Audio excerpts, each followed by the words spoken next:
Hi guys, this is a YouTube channel modern and divine homes and हमारा अलग से भी चैनल है इनोवेशन कोचिंग अकेडमी। तो मैं दोनों के लिए ये कॉमन वीडियो अपलोड कर रही हूँ कि एग्ज़ाम्स की तैयारी कैसे करें, बिकॉज इस टाइम पे स्टूडेंट्स बड़े डायलेमा में होते हैं कि how to do the exam preparation. बहुत थोड़े दिन रह गए हैं और बच्चे कई ऐसे होते हैं कि they even don't know the basic concepts. उनको ये भी नहीं पता होता कि जो चैप्टर के स्टार्टिंग में दिया है उनके बेसिस क्या है और कैसे रिवीजन करनी है। रिवीजन तो दूर की बात, उन्हें कई बार क्वेश्चन भी लर्न नहीं करते बच्चे। तो at the end of the day क्या करें इस चक्कर में? देखो, आप बेसिकली जो मैम ने क्वेश्चन आंसर आपको लिखवाया है क्लास में, बिकॉज लिखवाते हैं, अदरवाइज़ आप ऑनलाइन सर्च करो N C R T Byju's learning apps कई है, वहाँ पे एन सी आर टी की क्वेश्चन आंसर मिल जाती है। अगर आप एन सी आर टी अच्छी तरह से कर लोगे ना, एन सी आर टी के question, then you are get through the examination, means you are totally pass through the examination and you will never get failed. Secondly, जो बच्चे अच्छे मार्क्स स्कोर करना चाहते हैं उनके लिए टिप्स बताऊंगी बहुत अच्छी।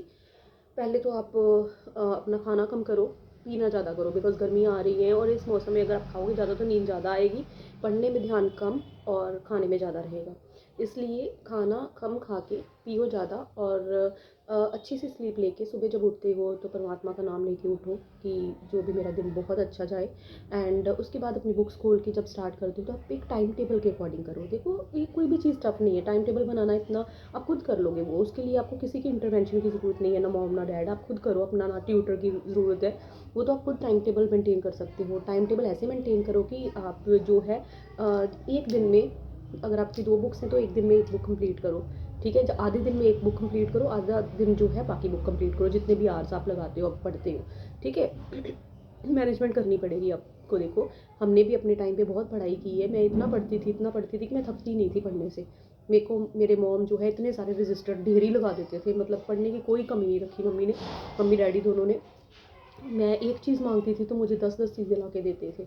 मैं मतलब जहाँ पे when it comes to stationery items, तो मेरे को नई-नई आइटम्स ला के देते थे ताकि मेरा और मन करे पढ़ने को। तो I am never get fed up that, I was never get fed up of that during that time period. मैं कभी भी मतलब उठती नहीं थी, मतलब मम्मी मुझे कहते थे कि बेटा उठ जाओ, बस करो, बस करो। मेरी बुक्स बंद करते थे, मैं तब भी मतलब तब उठती थी कि हाँ चलो ठीक है।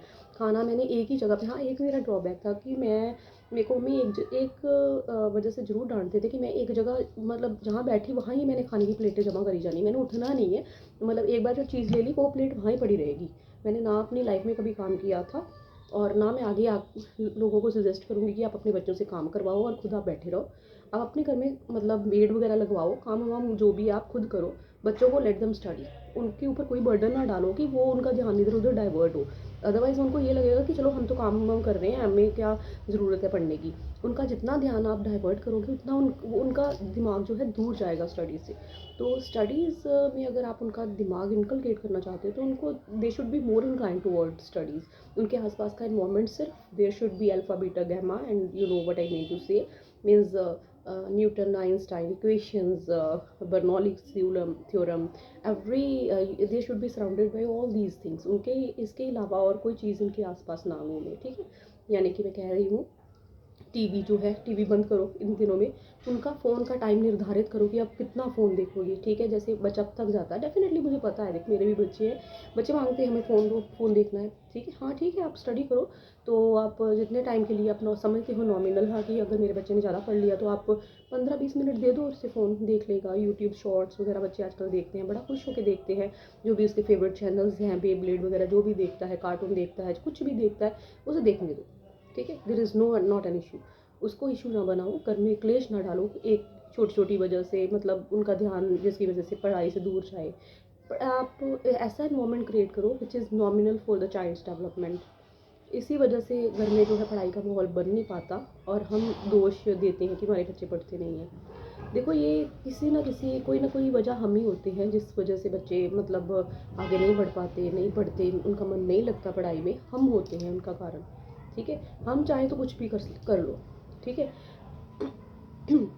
एक मैं आपको स्टोरी सुनाती हूँ, बहुत अच्छी सी है, उससे हर कोई मोटिवेटेड फील करेगा। एक ना लेडी थी, तो वो कहती थी कि मेरा बच्चा मेरी बात नहीं मानता, वो सुनता नहीं है बिल्कुल भी, उसके बड़े मतलब बाहर से बहुत सारी मतलब शिकायतें आती हैं, उसकी स्कूल की टीचर भी शिकायत करती है, उसके आसपास के घर के लोग भी बड़े परेशान हैं मेरे बच्चे से, मैं क्या करूँ, जो मेरी बात माने, पढ़ता भी नहीं है। तो वो किसी पंडित के पास चली गई। तो पंडित उसे कहता कि ठीक है, मैं इस चीज़ का सल्यूशन आपको बता दूंगा। वो पंडित बहुत समझदार था, तो उसने क्या किया, उसने कहा कि यहाँ पे ना एक पहाड़ी है जहाँ वो रहता था, मतलब काफ़ी कुंड मुंड में रहता था वो, हीरा कुंड वगैरह कोई नदी थी उसके पास रहता था। तो वो कहता कि ऊपर पहाड़ी पे ना एक शेर रहता है, और अगर तो आप उसका मूछ का बाल एक तोड़ के ले आए तो आपका बच्चा पढ़ने लग जाएगा। अगर आप नहीं असफल हो गए तो बच्चा मतलब नहीं पढ़ेगा। तो उसने क्या किया, कहते मैं कुछ भी करने को तैयार हूँ, आप मुझे ये बताओ कि करना क्या है। तो वो फिर चली जाती है वहाँ ऊपर पहाड़ी पे। तो वो ना सो रहा होता है शेर। तो वो उसका बाल ना मतलब कैंची से काट के किसी ना किसी तरीके से, जब सो रहा होता है बिल्कुल दबे पाँव, पिन ड्रॉप साइलेंस में, उसका बाल तोड़ के ले ही आती है। जब वो उसके पंडित के पास आती है तो वो कहता है कि मतलब तूने इतना मुश्किल काम कर लिया। कहती अगर तू एक खूंखार जानवर के चंगुल से बच के आ सकती है, उसका इतना मुश्किल काम कर सकती, तो बच्चा क्या चीज़ है। तो इस वर्ड से उन्होंने समझाया कि मतलब बच्चे को मतलब समझाना कोई भी मुश्किल काम नहीं है। अगर तू इतना मुश्किल काम कर लिया तूने, तो ये तो कुछ भी नहीं है तेरे लिए। तू अपने घर का माहौल देख, क्या नॉमिनल है बच्चों के लिए। उन्होंने उसे समझाया कि किस इन्वायरमेंट में बच्चों की डेवलपमेंट होती है। देन मतलब उसे समझ आई कि हाँ वो क्या, पंडित जी क्या बताना चाहते हैं मुझे। सो इसलिए हम खुद ही रिस्पॉन्सिबल होते हैं, no one else around us is responsible for the development of a children. इसलिए मैं कहती हूँ कि अपने बच्चों को गले से लगा के रखो, उनके साथ साथ चलो, उनकी उंगली पकड़ के चलो, ताकि उनके ऊपर तीसरा पर्सन नज़र ना डाल सके। ठीक है, उन्हें बंद करके रखो कमरों में, ताकि मतलब आपको पता चले उनकी हर हरकत का, वो क्या करता है, मेरा बच्चे की क्या नीड्स हैं, क्या डिज़ायर्स हैं, मेरा बच्चा कोई गलत काम तो नहीं कर रहा। बिकॉज एज होती है, पर्टिकुलर एज में बच्चे करते हैं।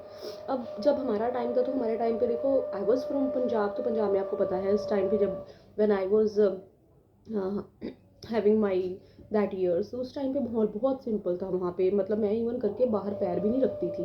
तो मतलब जाना तो कहीं मम्मी डैडी, मतलब घर ही इतना बड़ा था कि हम सारे जॉइंट फैमिली थी, घर में खेल लेना, कहीं बाहर जाने की ज़रूरत ही नहीं पड़ी कहीं।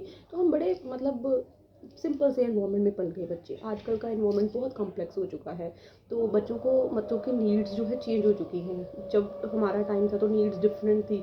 अब बच्चों का अब एरा चेंज हो गया, टेक्नोलॉजी का एरा आ गया, तो नीड्स चेंज हो गई। हमारे टाइम पे मोबाइल फ़ोन्स नहीं थे। इवन जब मैंने ग्रेजुएशन की तो तब भी हमारे पास मोबाइल फ़ोन्स नहीं थे। तो हमने बुक्स सर्च करके पढ़ी है, different books we consult for appearing in the examination. When I was in, मैं जब अपनी ग्रेजुएशन कर रही थी तो मुझे इतनी सारी बुक्स कंसल्ट करनी पड़ती थी एक सिंगल टॉपिक के लिए, यू कैन इमेजिन। आजकल तो एक आप सर्च करो, you can search the Wikipedias and get the information, much more information at your doorstep. तो इसलिए ये कह रही हूँ कुछ भी डिफ़िकल्ट नहीं है। आजकल मॉडर्न एरा है, टेक्नोलॉजिकल एरा है। आप अपने बच्चों को टेक्नोलॉजी के अकॉर्डिंग उनको ढालो। ठीक है, जिस हिसाब का मतलब एनवायरनमेंट होता है उसी हिसाब से ढालो बच्चों को। और पढ़ने के लिए आप खुद साथ बैठो बच्चों के, चाहे वो बड़े भी हो गए हैं, चाहे वो 11th-12th में है। मैं यही कहूँगी कि आप अपना टाइम निकाल के, कीमती टाइम निकाल के उनके पास बैठो, टाइम स्पेयर करो, उनको उनके साथ इतनी फ्रेंडशिप करो कि जो आप अपने क्लोज फ्रेंड्स के साथ भी नहीं कर पाए। I bet you they will change, you know. Okay, जहाँ तो वो खुद चेंज हो जाएंगे, जहाँ आपको चेंज कर देंगे। ठीक है, और आपको चेंज होने की ज़्यादा ज़रूरत है मेरे अकॉर्डिंग। ठीक है, देन उनको, बिकॉज आजकल के बच्चे समझदार हैं, आई सपोज बहुत समझदार हैं, बिकॉज उन्होंने इन्वॉल्वमेंट देखा है टेक्नोलॉजी का, टेक्नोलॉजी के ऊपर जो शॉर्ट्स आते हैं उन्होंने वो देखा है, they have experience the things around them. ठीक है, बिकॉज जो हम पिक्चराइजेशन के थ्रू देखते हैं वो ज़्यादा हमें समझ आता है, ये सभी को पता है। तो इसलिए बच्चों को टाइम दो, बच्चे बहुत कीमती है, they are the future of the country. उनको फ्यूचर बनाओ कंट्री का, जो भी वो जिस प्लेस के हकदार हैं उन्हें वो मिले ताकि। इसलिए मैं ये कह रही हूँ कि मतलब आप बच्चों के साथ बैठो during the time of examination, चाहे आप पढ़े हो, चाहे आप नहीं पढ़े हो, चाहे आपको नहीं, आप कहोगे कि नहीं मुझे आता नहीं है उसका, फिर भी आप उसके साथ बैठो कि वो क्या कर रहा है, किस बुक से तैयारी कर रहा है, क्या पढ़ रहा है, आप बोलो मुझे भी समझाओ। अब देखो, मैं सिंपल सी एग्जांपल है, जब मैंने अपने बच्चे के साथ कोई मतलब जैसे वो कह देता है कई बार, मम्मा ने ये क्वेश्चन मैंने किया है, तो मैं उसको कैसे मतलब करती हूँ कन्विंस कि हाँ करते हैं, कि मुझे पता चले कि हाँ इसे सच्ची आता है। मैं कहती हूँ चलो कंपटीशन करते हैं, पहले मैं कर सकती हूँ जो पहले तू कर सकता है। ऐसे through that way we get to know, because हमारे माइंड में आनी चाहिए चीज़ें कि कैसे हम बच्चों को मतलब मोटिवेट कर सकते हैं टूवर्ड एवरीथिंग दे डिज़र्व। इसलिए ज़्यादा ना बोलते हुए बस मैं यही कहूँगी कि बच्चे अपनी तैयारी जो है बहुत अच्छे तरीके से करें, I wish them all the best for their future, and वो इतना अच्छा कर पाएँ अपनी लाइफ में कि वो आगे जो चाहते हैं उन्हें मिले। Thank you, like and subscribe our channel if you like the video.